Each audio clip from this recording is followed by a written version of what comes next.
I don't have all the answers, my friend. Even now, I feel suffocated under all this storm around us. It makes me vengeful what that bastard has done. You saw me, Bertie.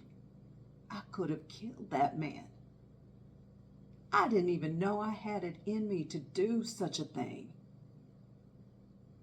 My flesh was getting the better of me. But then I remembered who I am. Now, that doesn't mean I don't wrestle with it.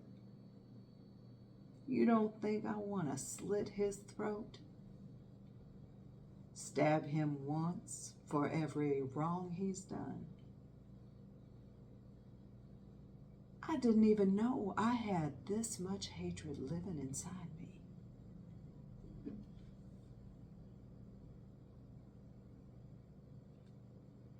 Do you know how many times I've pulled my gun since all this happened? Too many. It makes me shudder to think that I could forget myself to be a murderer just like him. How much better would I be then? I'd be the same. That's why we must walk this out. I have to remember that vengeance is not mine to take. But believe me, I know how hard it is not to want to take action when the path before us is uncertain.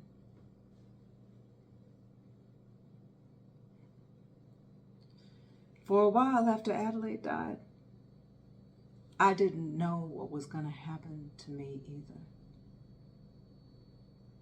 I not only lost the love of my life, but our child, our sweet little girl, Bertie. She didn't even have a chance to have her first breath. I never even got a chance to hold my child. And as if it could get any worse, they didn't even wait to bury her so I could hold my little girl. Just once, just one time.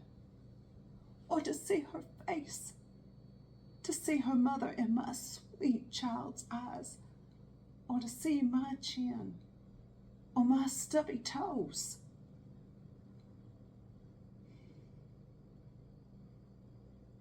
I've had to live with their blood on my hands. Do you know what that does? If I had been there, if I hadn't been so stubborn, if I only listened when she begged me, if work hadn't called me away, she was so close to labor. I knew our child would come within a few weeks. I thought I had plenty of time to return. And when I finally did, I arrived to a funeral.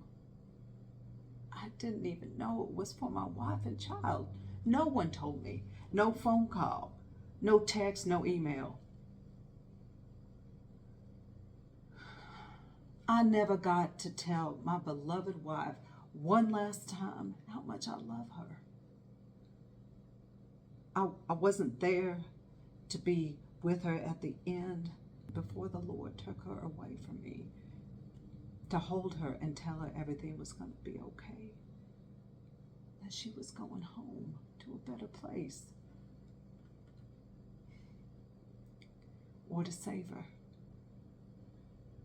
All this training for nothing. What a joke it is to be a doctor and not even have the opportunity to save my sweet wife. I hate to imagine how afraid she was during her last few breaths.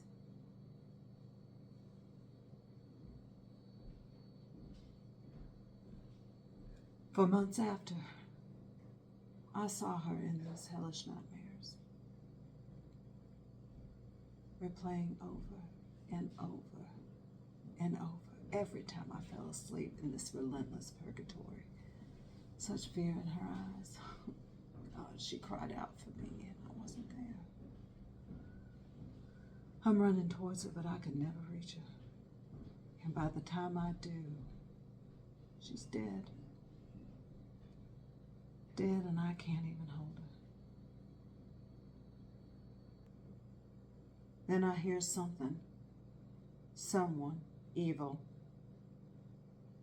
laughing behind me. Then I wake up every time at this exact moment as I'm still reaching out towards her. Every night, over and over and over again, this cruel torture haunted me.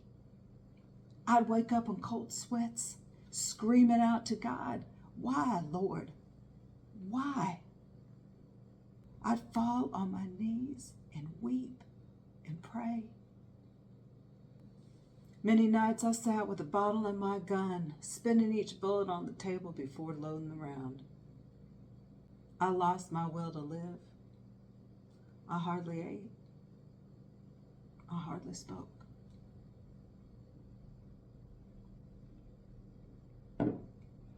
One night I was so pissed drunk, I wandered through the fields.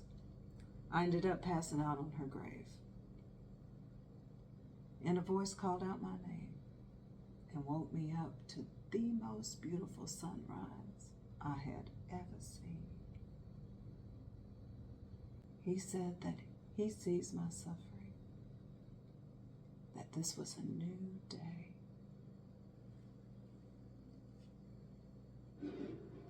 But do I believe that?